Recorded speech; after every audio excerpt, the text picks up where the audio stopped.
नमस्कार मित्रांनो, आज आपण एका अत्यंत महत्त्वाच्या योजनेबद्दल बोलणार आहोत, जी थेट आपल्या शेतकरी बांधवांच्या सुरक्षिततेशी आणि त्याच्या कुटुंबाच्या भविष्यासोबत जोडलेली आहे. ही योजना म्हणजे गोपीनाथ मुंडे शेतकरी अपघात सुरक्षा सानुग्रह अनुदान योजना. कल्पना करा, एखादा शेतकरी दिवसभर कष्ट करत असताना अचानक अपघात होतो आणि त्यामध्ये त्याचा मृत्यू किंवा कायमस्वरूपी अपंगत्व येतं. अशा वेळी त्या कुटुंबावर काय परिस्थिती येत असेल? नेमक्या अशा कठीण परिस्थितीत सरकारकडून आर्थिक मदत देण्यासाठी ही योजना सुरू करण्यात आली आहे.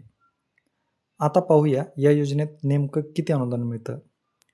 अपघाती मृत्यू झाल्यास 2,00,000 रुपये, दोन्ही डोळे किंवा हात किंवा पाय गमावल्यास 2,00,000 रुपये, एक डोळा अधिक एक हात किंवा पाय गमावल्यास 2,00,000 रुपये, एक डोळा किंवा एक अवयव कायमस्वरूपी निकामी झाल्यास 1,00,000 रुपये. म्हणजेच गंभीर अपघातात कुटुंबाला आर्थिक लाभ आधार मिळतो. सरकारने आता या योजनेसाठी 20 कोटी रुपयांचा निधी वितरित करण्यास मंजुरी दिली आहे.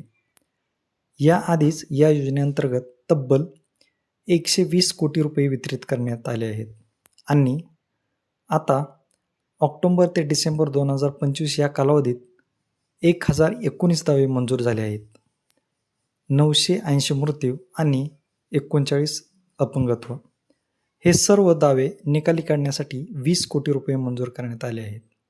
हा निधी आयुक्त कृषी महाराष्ट्र राज्य पुणे यांच्यामार्फत वितरित केला जाणार आहे आणि पात्र शेतकऱ्यांच्या खात्यात लवकरच पैसे जमा होणार आहेत.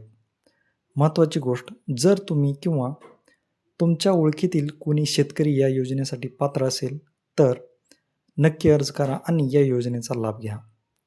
शेवटी एकच सांगतो, सरकारच्या अशा योजना माहीत असणे खूप गरजेचे आहे, कारण योग्य वेळी मिळालेली मदत एखाद्या कुटुंबासाठी आयुष्य बदलू शकते.